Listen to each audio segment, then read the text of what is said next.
again. We hope all the government that you taste the food very good and the wine and the water. It's a bit heat today. It's not usual here to have this temperature, but I think it's perfect for overall for you because all you I think come from the north, no? So we will continue the seminar. We are proud to introduce you, Ildefonso de la Campa, Director of Plan Xacobeo. I have to say that without his help and support, and without the support of the Xunta of Galicia, this event will not have the significance it does, and obviously it will be the same. It is our intention to go hand in hand with the Xunta of Galicia on this exciting journey towards the discovery and valorization of our heritage in order to promote our destination Viking Association. For all this, we want to show our heartfelt gratitude to Ildefonso de la Campa. Thank you, Ildefonso, very much for joining us today. Welcome to this seminar.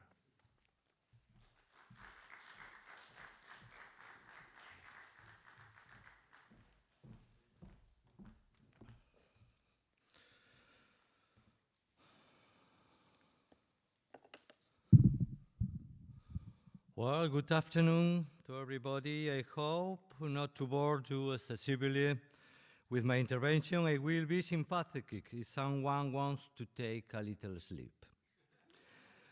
I go to talk about the management of cultural itineraries from the tangible to intangible, a view from Galicia. The enlarged partial agreement on cultural routes of the Council of Europe defines cultural routes as projects of cultural, educational, patrimonial, and touristic cooperation in one or a series of itineraries, based on a historical route, a concept, figure, or cultural phenomenon with transnational importance and significance for the understanding and respect of common European values. There is no doubt that the presence of the northern people, modernly integrated as a whole in the term Viking, had a decisive historical importance between the 8th century, marked with the assault on the monastery of Lindisfarne, until the 11th century with the defeat by Harold II at the Battle of Stamford Bridge. The management as operators of a transnational cultural itinerary such as the Viking routes is a great challenge and a magnificent opportunity for the European countries bordering the Atlantic. The historical, cultural, and mythological story on which this cultural route is based has the values and characteristics of a good historical movie: adventure, passion, resistance, cultural class, and the confrontation between a quasi-Neolithic culture and religion that emerged explosive in the middle of a continent that is settling the Christian religious and cultural and feudal political principles. It is significant, the presence of the Viking phenomenon in current movies and television productions that have caused a certain general knowledge, sometimes distorted, of the European and world population about these people, its historical development, and the direct and indirect influence it had on the development of European civilization in a transcendental moment such as the end of the High Middle Ages. A cultural route is managed from a tangible perspective, the preserved, immovable, and movable historical assets, and the tangible cultural elements that define that cultural expression, and the intangible assets, tradition or living expressions inherited from our ancestors and passed on to our descendants, such as oral traditions, performing arts, social customs, ritual festivals, knowledge, and practice relating nature and the universe, as well as knowledge and techniques linked to traditional craftsmanship. In the case of the Viking presence in Galicia, when it comes to developing policies for the management and exploitation of this cultural itinerary, there are undoubtedly more intangible assets than tangible ones. We hardly preserve any remains of this presence in our community beyond the possibility of some remains of a Viking settlement in the north of the province of Lugo, in the municipality of Obicedo, and in the municipality of Valga, on the banks of the Uja River. The tangible remains that we preserve are proof of the local resistance to the Viking incursions, of which the Torres do Oeste are a clear example. Between the 9th and the 11th centuries, several Viking waves arrived to Galician lands, with predatory purposes and largely encouraged by the growing international fame of the sanctuary of Santiago de Compostela. Thanks to the navigation capacity of their ships and the seafaring skills of their crews, the Vikings, men from the north, from Denmark or Norway, made violent incursions into Western Europe between 800 and 1050. Reflected in the epic of the Scandinavian sagas and legends, the Vikings plundered the coastal communities and tried several times to assault the city of Santiago. For their purposes, they took advantage of the Rias Baixas as sanctuaries, especially the Arousa, to continue sailing the rivers inland, especially Minho, Sil, and Ulla. The pilgrimage to Santiago began in the 9th century, coinciding with the first two Viking attacks on Galicia. In the second half of the 10th century, Compostela already enjoyed international fame, so its power of attraction was also exercised with predators who dreamed of taking it by assault. The walls of Santiago and the Christian army prevented the Vikings from taking it by assault before the year 1000. Already in the 11th century, when Compostela is one of the three main goals of the Christian pilgrimage, the Normans focused on assaulting Tui on the Portuguese way and trying to overcome the defenses of Torres do Oeste, a castle whose effectiveness will give it the title of Key and Seal of Galicia. Throughout this long historical period, there are very several attacks on Galicia, which we can summarize as follows. First attack in 844 in the Tower of Hercules, A Coruña, Monastery of San Cibrán de Calogo, Vilanova da Arousa, Santa Maria de Campo Ramiro in Chantada, Lugo. Second attack in 858, Iria Flavia and Santiago de Compostela. Third attack in 975 to 966, Foz Lugo and Obicedo in Lugo too.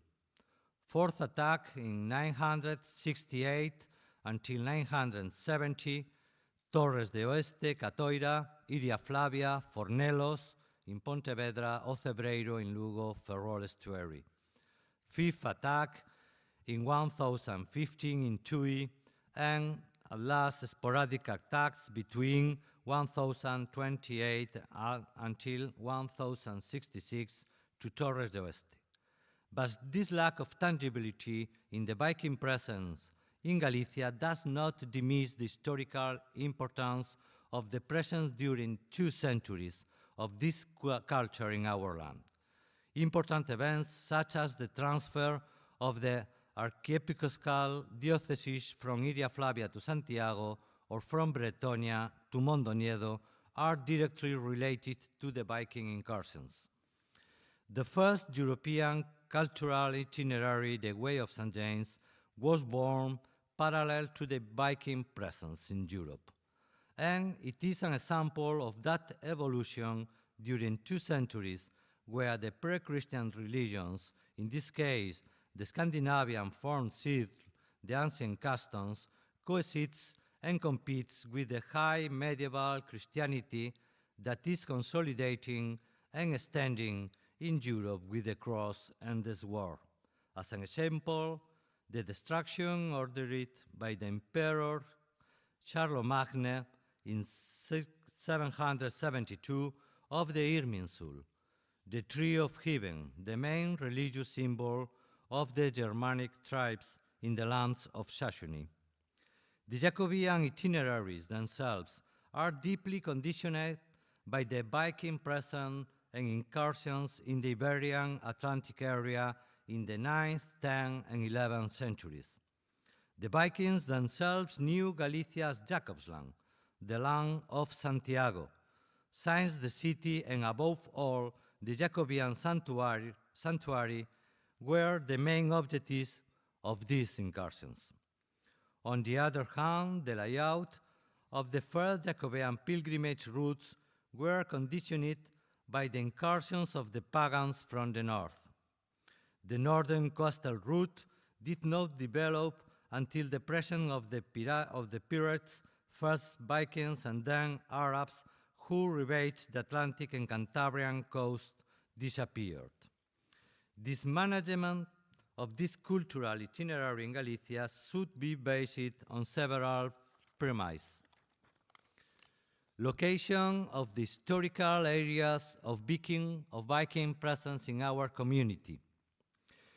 The mouths and river courses of the Minho and the Sar, Sil, and Ulla, with municipalities such as Tui, Vilanova de Arousa, Catoira, Pontecesures, and Padrón, are the historical scenario of the Viking razzias, as well as ports such as A Coruña or Foz and other coastal settlements such as Obicedo or Valga.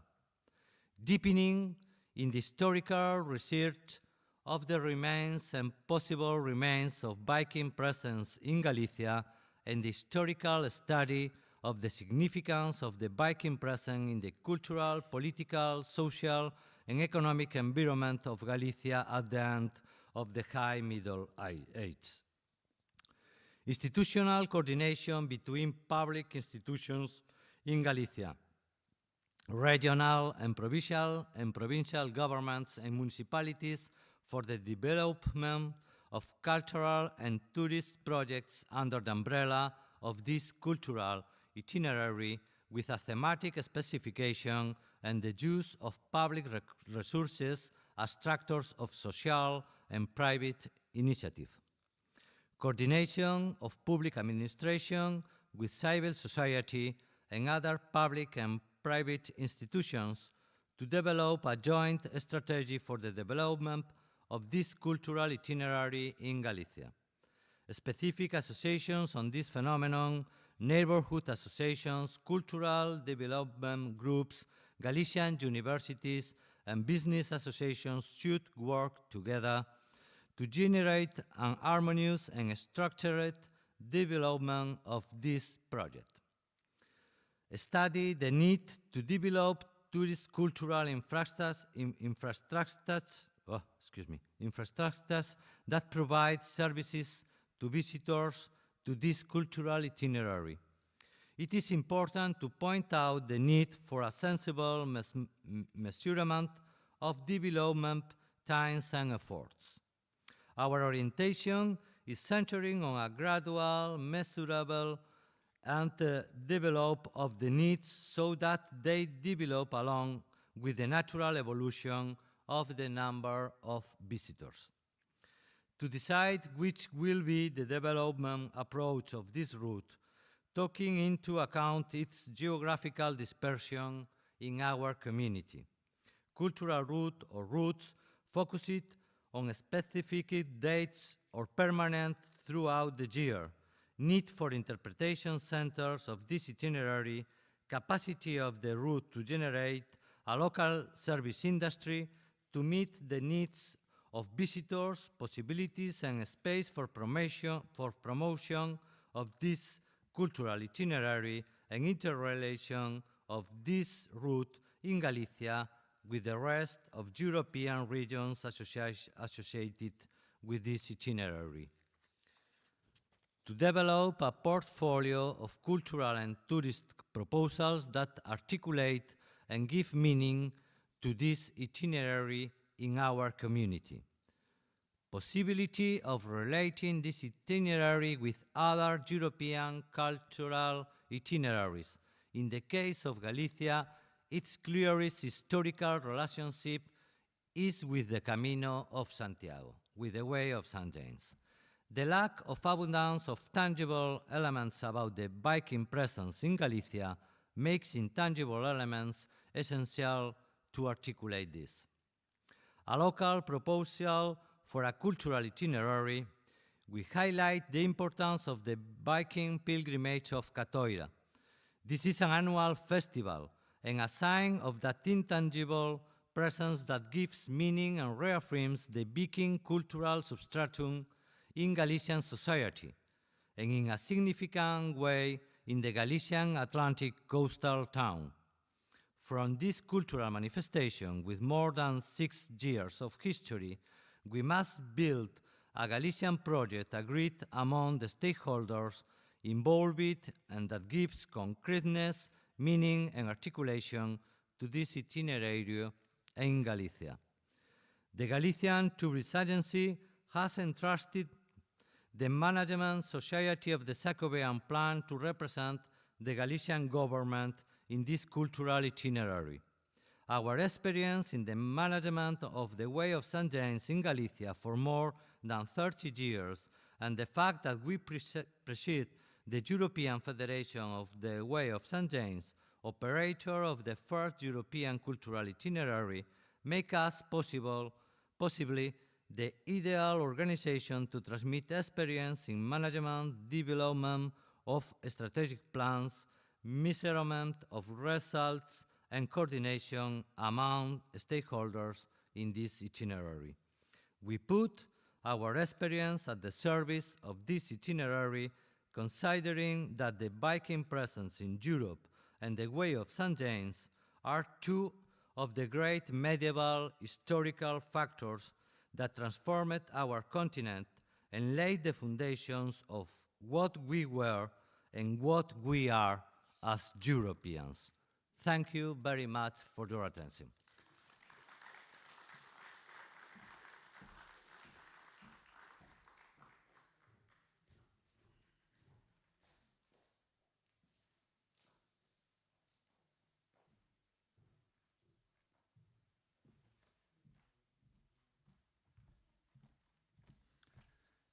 Thank you, Ildefonso. I think it's a great opportunity that you stay with us today, and it's for follow the Vikings and the DBA, a great opportunity that you offer in this seminar.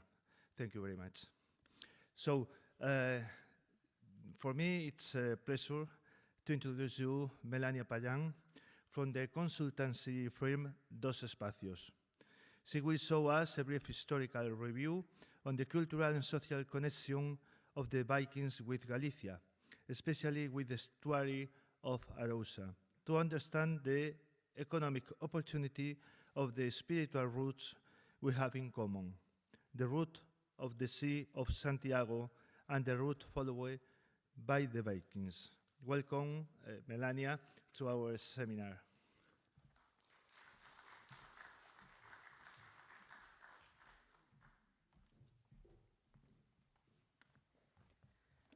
Wow. Good afternoon, and thank you, Raúl, for your introduction, and to Ildefonso for your institutional support, and also for that interesting speech. So now I think it's better to start as soon as possible because I suppose you are a little bit tired after the whole day. So it's a pleasure to be here, being part of this seminar. So I'm going to start as just now.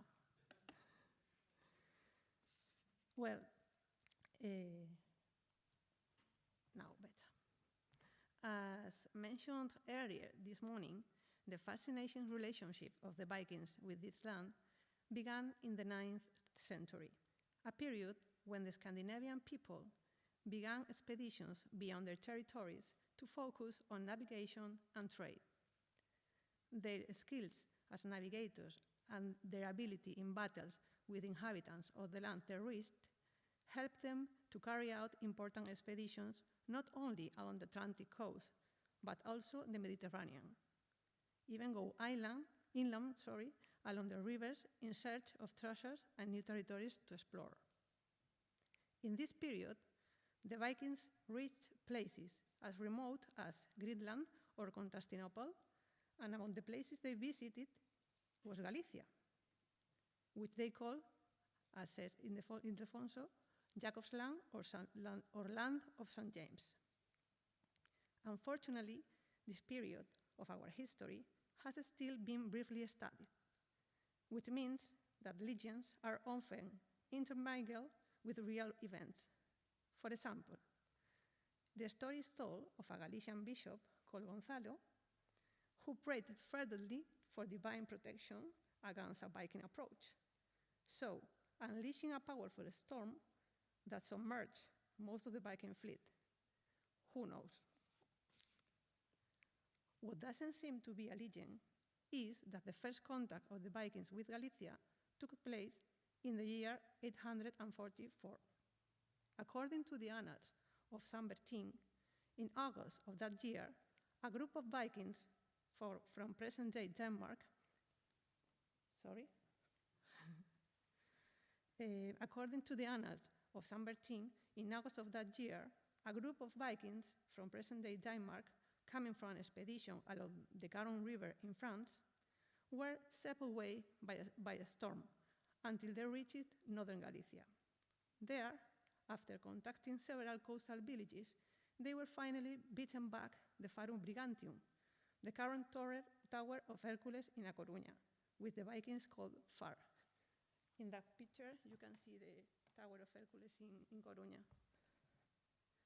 They must have liked what they saw because they returned to our land many times. In fact, between 844 and 1050, Galicia was one of the main destinations of the Vikings. There were two fundamental reasons for this interest. Firstly, the influx of pilgrims to Santiago de Compostela and their wealth made it a primary target at a time when the wealth and treasure defined the power of people. Secondly, Galicia had all the qualities required to serve as an intermediate supply area in their trips into the Mediterranean. Our estuaries provide safe harbors to Viking ships. Our mild winters offered a pleasant climate, and our fields, livestock, and agriculture products meant provisions. The arrival of Vikings to this estuary of Arousa for the first time is recorded in the year 858, 14 years after the first contact with Galicia. In that year, under the reign of King Ordoño I, a contingent of more than 100 Viking ships arrived on these shores from expedition along the French coast. They focused on the diocese of Iria Flavia, in the modern municipality of Padrón, and even reached Santiago de Compostela, surrounding the city. Its inhabitants offered to pay tribute to the Vikings in order to end the situation, but the Vikings, aware of their wealth, didn't accept and continued trying to take control of the city. Eventually, the city was relieved by an army led by Count Peter, who defeated them and destroyed up to 38 Viking ships. The surviving Vikings dispersed to the southern and northern coast of Galicia. This led the transfer of the Episcopal See from Iria Flavia to Santiago, where it remains today. The next important contact with these lands came in 968.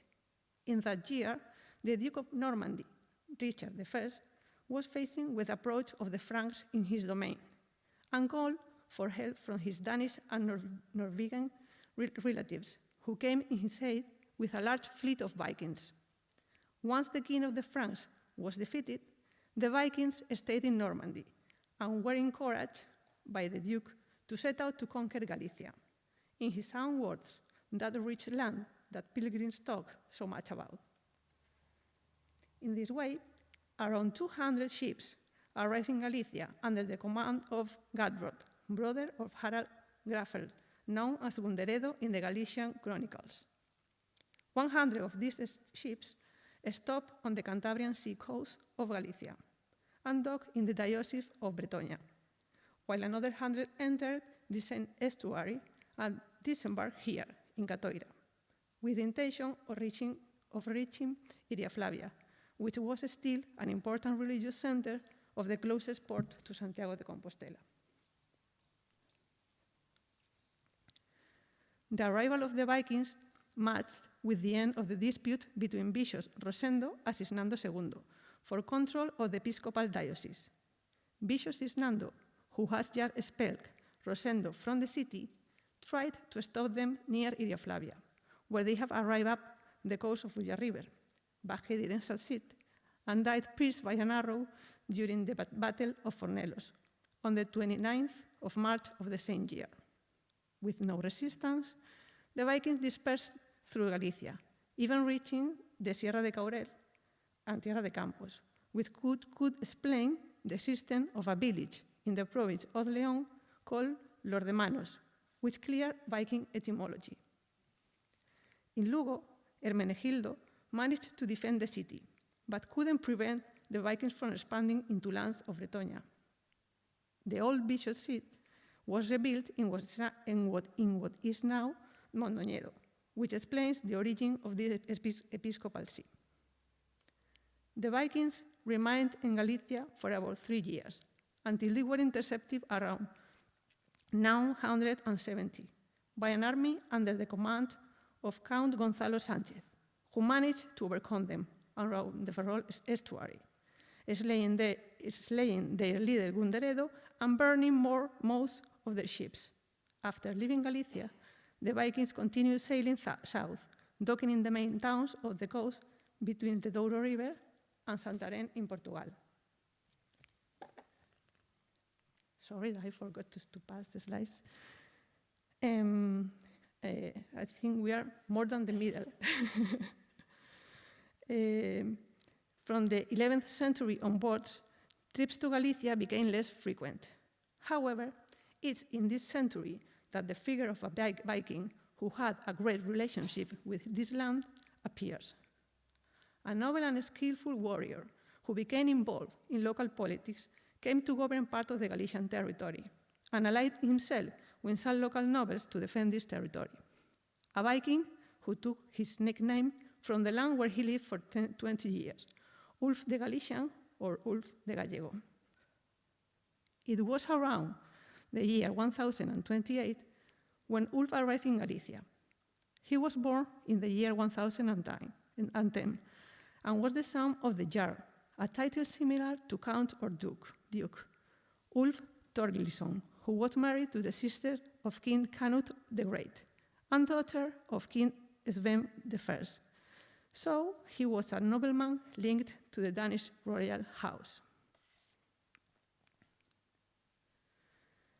The Nitilinga saga tells of the kings who ruled Denmark and says that Ulf and his people had bravely set out west to control Jakobsland, and indeed, they did. But this expedition was not just another one. Ulf and his troops stayed in Galicia for 2 decades. At that time, Galicia was divided by civil wars. The king of León, Alfonso V, died raiding the city of Viseu in Portugal, and his son, Bermudo III, who was only 11 years old when he became king, had been placed on the throne by his stepmother, Urraca Garcés. The king's minority was used to the nobility to increase their power, and Ulf the Galician supporting some of these nobles who rebelled against the king, such as the Count Rodríguez de Romariz, further demonstrating his ties to this land. However, in 1047, Bishop Cresconio of Santiago, fearing the power that Ulf had in Galicia, decided to confront him. The bishop knew that Viking approaches to Santiago were usually made through the estuary of the Oya River, so he built 2 towers and a chapel dedicated to St. James the Apostle, on the ruins of a pre-existing Roman fortress. And so the fortress of Castellum Onesti was born, later known as Western Towers, Torres de Oeste, the ruins of which have already been mentioned this morning and which we will visit the next. In addition, he ordered a thick chain to be laid between the 2 banks of the Ulla River to prevent the entry of enemy vessels. When the Viking fleet passed Catoira on its way back from an expedition, the chain managed to stop their advance, and Ulf and his men disembarked without knowing that Bishop Cresconio, along with a large army, were waiting for them on the shore, where they managed to overcome them. This defeat made Ulf decide to leave Galicia. And because the Galician love to celebrate, since 1960, this last battle has been commemorated in the Western Torres. So, on the first Sunday of August, we celebrate the Catoira Viking pilgrimage, declared a festival of international tourist interest. But the meaning of this fact seems to go far beyond the festival itself. Some linguists consider that it may be behind the name of the municipality itself. The Galaico project suggests that Cat Dover, which in Gaelic means Battle of the River, may be its origin, as it's pronounced Catoir in Scottish Gaelic.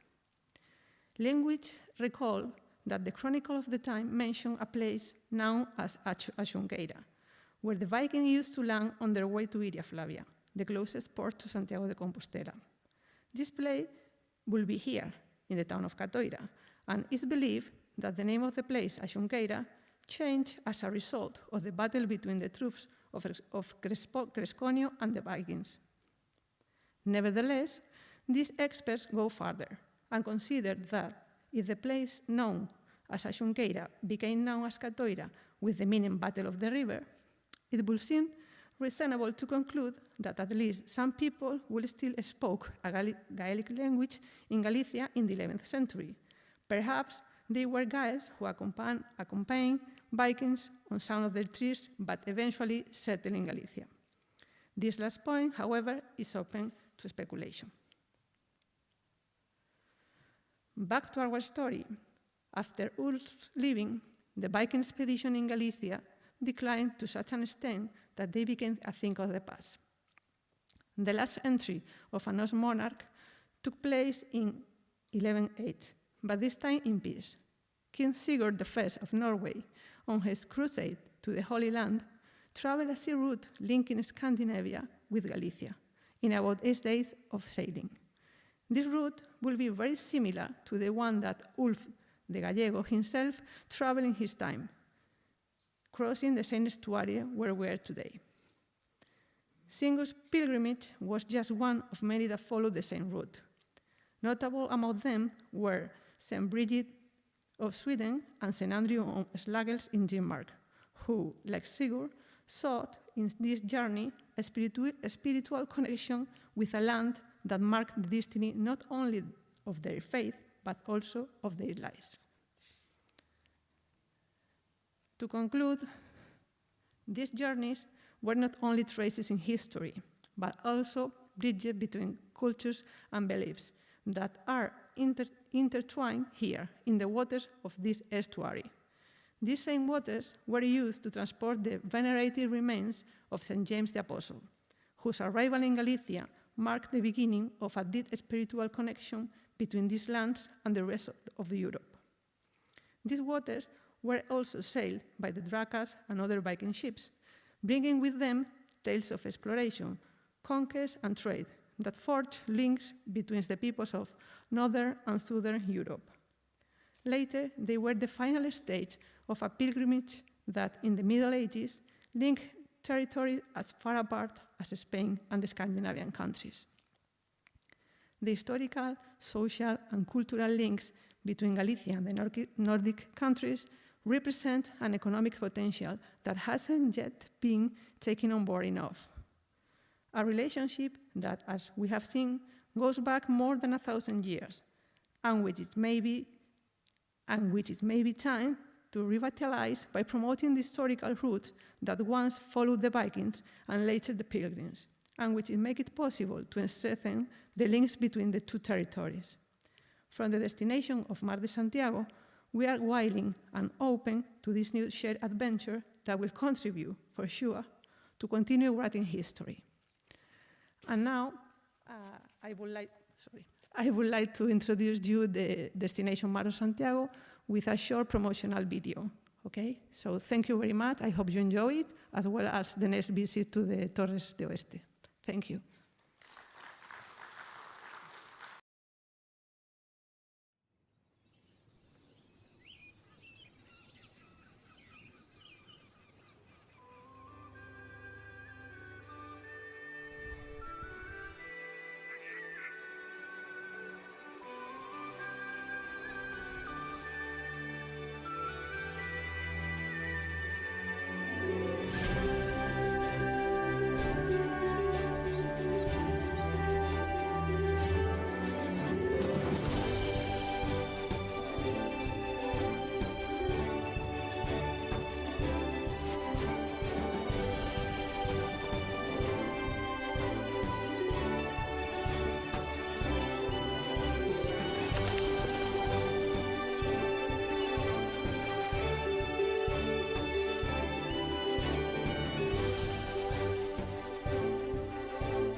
So, as usually I say, popular cartoons, almost here in Galicia. That's all, folks. We have finished our day of seminar. I hope that enjoy all the conferences, and now we are visiting our most famous and interesting, I think, place in the council, no? The Torres de Oeste, and a little but interesting museum, Cacto. I hope you enjoy it again. Okay, thank you very much.